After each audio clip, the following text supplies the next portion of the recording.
Rain hammered the office glass, turning the city lights into jagged, bleeding streaks of neon.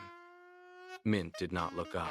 Her focus remained fixed on the file labeled "The Case of the Boba Shop." On the screen, the data for Galaxy Crush glowed. 24 hours. That was all it took for the flavor to achieve total market dominance.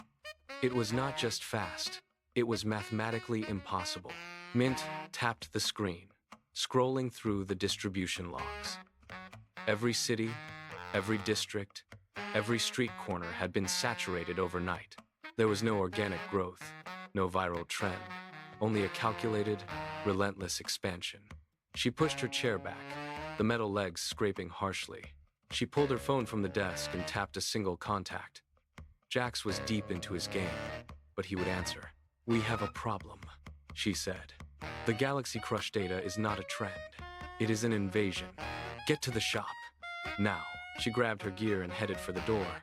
The storm outside was waiting, but the real threat was already inside the city walls. The neon sign above the shop flickered, casting rhythmic pulses of blue light over the sidewalk. Mint stepped through the entrance, the bell above the door chiming with a sharp, metallic ring. The air inside felt thick, vibrating with a low-frequency hum that made her teeth ache. She moved straight to the counter, her voice cutting through the ambient noise with rapid-fire questions about franchise logistics and supply chain protocols. The staffer behind the register blinked, caught off guard by the sudden barrage of technical demands.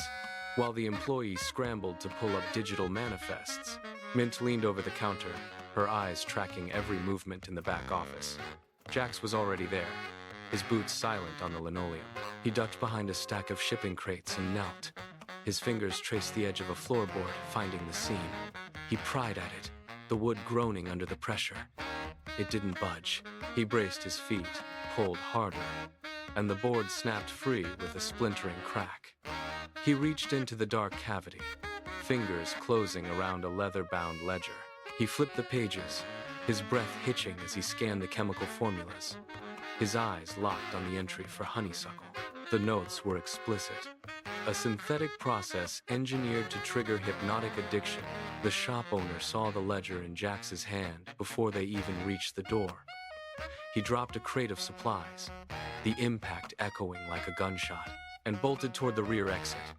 Mint shoved the door open, but it held fast. She slammed her shoulder into the frame, the wood splintering under the force, and they tumbled out into the rain-slicked alley.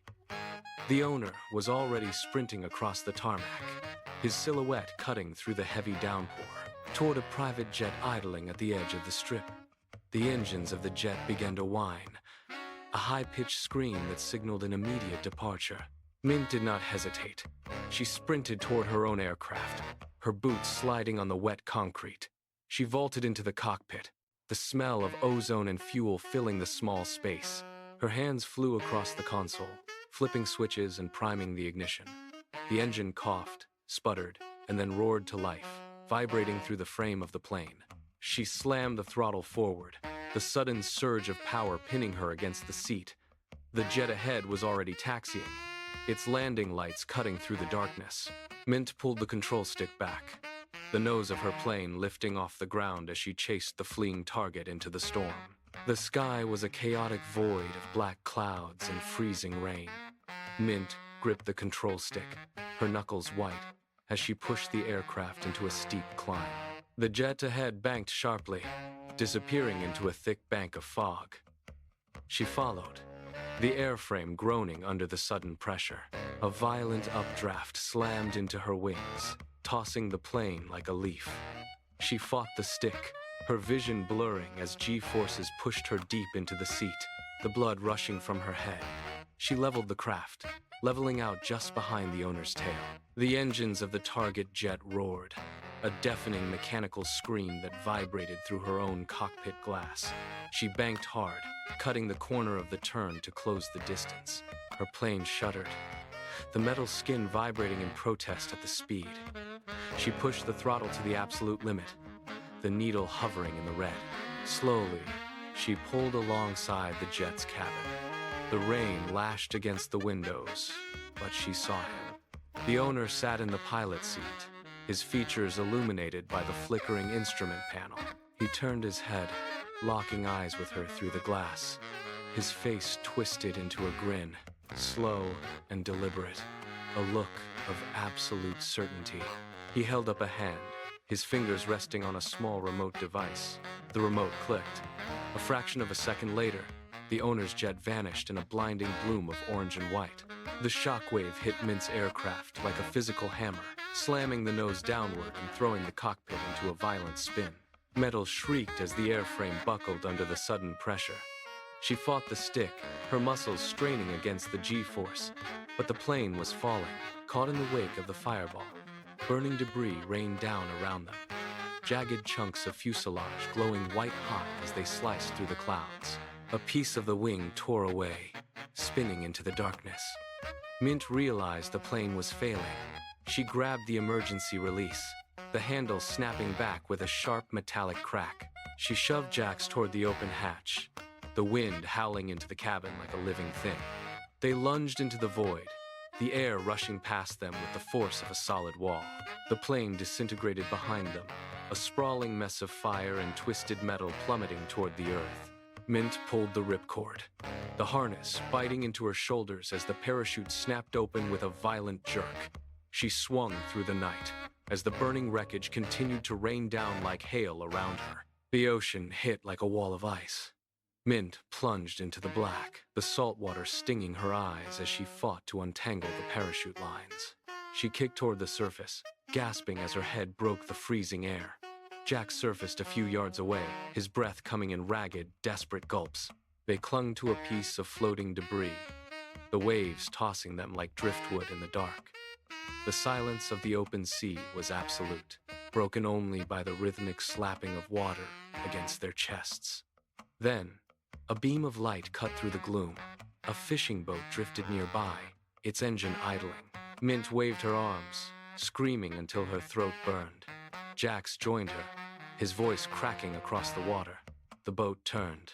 The light swept over them, illuminating their faces, the wreckage, and the cold reality of their situation.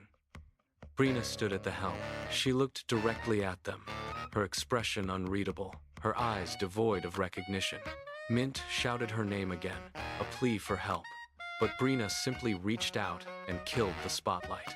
The boat's engine roared to life, the propeller churning the water into a white froth as it accelerated away. They watched the stern lights fade into the distance, leaving them alone. The shoreline was a jagged line of wet sand and broken shells. Mint dragged herself onto the beach, her limbs heavy with the numbing weight of the sea. Jax crawled up behind her, shivering violently as he pushed himself to his feet. They did not speak. The mission was the only thing keeping them upright. They moved inland, following the faint trail of fuel and oil leading toward the industrial district. The warehouse loomed ahead, a dark silhouette against the storm-tossed sky. Mint signaled Jax to flank the side entrance while she approached the main bay door. She pressed her ear against the rusted metal, listening to the frantic pacing inside. With a sharp kick, she forced the door inward, the hinges screaming in protest. The interior was a cavern of shadows and stacked crates. The owner stood near the back, his back to them, frantically shoving files into a furnace. He spun around, his eyes wide and bloodshot, and snatched a heavy steel pipe from the floor. He didn't hesitate. He lunged at Mint, his boots sliding on the concrete as he swung the weapon with desperate, wild force. Mint ducked, the pipe whistling inches above her head, slamming into a support beam with a ringing crack. He pulled back for a second strike, his face a mask of rage. The metal pipe hissed through the air again, missing Mint's shoulder by a fraction of an inch. She pivoted, ready to counter, but a high-pitched wail cut through the storm outside. It started as a distant pulse and grew into a deafening chorus of sirens. The owner froze. His eyes darted toward the warehouse entrance, the rage in his face replaced by a sudden, frantic desperation. He abandoned the swing, turning to bolt toward the rear exit, but the bay doors were already shuddering under the weight of a tactical breach. Blue and red lights flooded the warehouse, strobing against the rusted walls and turning the rain-slicked floor into a kaleidoscope of chaos. Officers poured in, their boots thundering against the concrete. They didn't give him a chance to run. Two officers slammed into the owner, driving him hard into the ground. He thrashed, his fingers clawing at the grit, but they pinned his arms with practiced precision. The metallic snap of handcuffs echoed through the cavernous space. Mint stood back, her chest heaving, watching as they hauled him to his feet. The rain continued to pour through the gaps in the roof, washing away the dust of the struggle. Mint stepped out of the warehouse, the cold rain instantly soaking through her skin.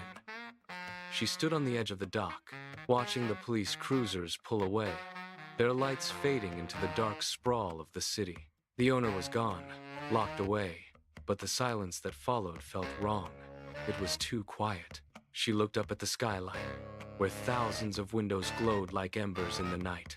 Somewhere in those towers, in the quiet apartments and the bustling late-night cafes, the formula was being consumed. She watched a man walk past the warehouse perimeter, a plastic cup in his hand, his eyes glazed and distant as he took a long, rhythmic sip. He didn't even notice the police, or the wreckage, or the woman standing in the rain watching him. He just drank. The chemical process Jax had uncovered was not a threat for tomorrow. It was a reality of the present.